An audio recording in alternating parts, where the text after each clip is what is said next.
আসসালামু আলাইকুম। আজকে আমি আপনাদেরকে দেখাবো আমার প্রিয় গাপ্পি ফিশ। তাদেরকে আমি কেয়ার করি ভাবে। আসলে আমার পানির কোয়ালিটি একটু খারাপ হলেও এতে মাছ অনেক সুস্থ থাকে এবং ভালো চলাফেরা করতে পারে। এটা হয়ে থাকে রোদ ও খাওয়ারের সংমিশ্রণে। তাই আমি আপনাদের সবাইকে দেখাবো আমার গাপ্পি ফিশকে কীভাবে চলাচল করে এবং খাবার কিভাবে দিতে হয়। কিছু গাপ্পির সাথে সাথে আমার ট্যাঙ্কে জিব্রা ফিশও ছিল। এদের সংমিশ্রণে আমার ট্যাঙ্কটি সম্পূর্ণ হয়েছে এবং এদের চলাফেরা দেখে আমি অনেক সুন্দর ফিল করি।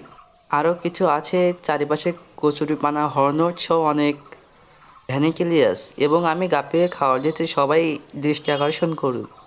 তারপর দেখুন আমার পানির কোয়ালিটি এবং মাছে কীভাবে চলাফেরা করছে।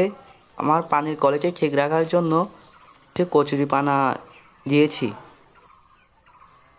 আর এদের সংমিশ্রণে আমার ট্যাঙ্কটি সম্পূর্ণ হয়ে রয়েছে এবং সুন্দর মাছের অ্যাক্টিভিটি অনেক সুন্দর, মাশাআল্লাহ অনেক ভালো।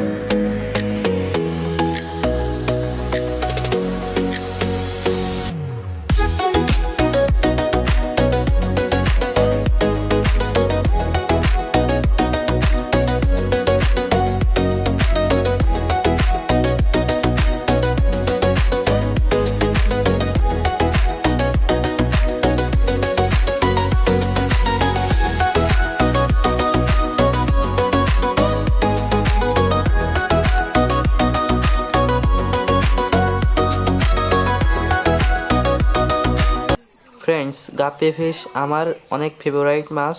গাপ্পি ফিশ কিউট হওয়ার সাথে সাথে অনেক বন্ধুত্ব ও উত্তেজনাপূর্ণ। তো ফ্রেন্ডস, এদেরকে আমি হাতে ধরছি তো আমার হাতে চলে আসছে, দেখুন কিভাবে কত সুন্দর এবং কিউট মুভমেন্ট। ফ্রেন্ডস, আজকে এই পর্যন্ত। আবার কোনো দিন দেখা হবে নেক্সট ভিডিওতে। সেই পর্যন্ত আমাকে লাইক সাবস্ক্রাইব করে দিন। Bye bye.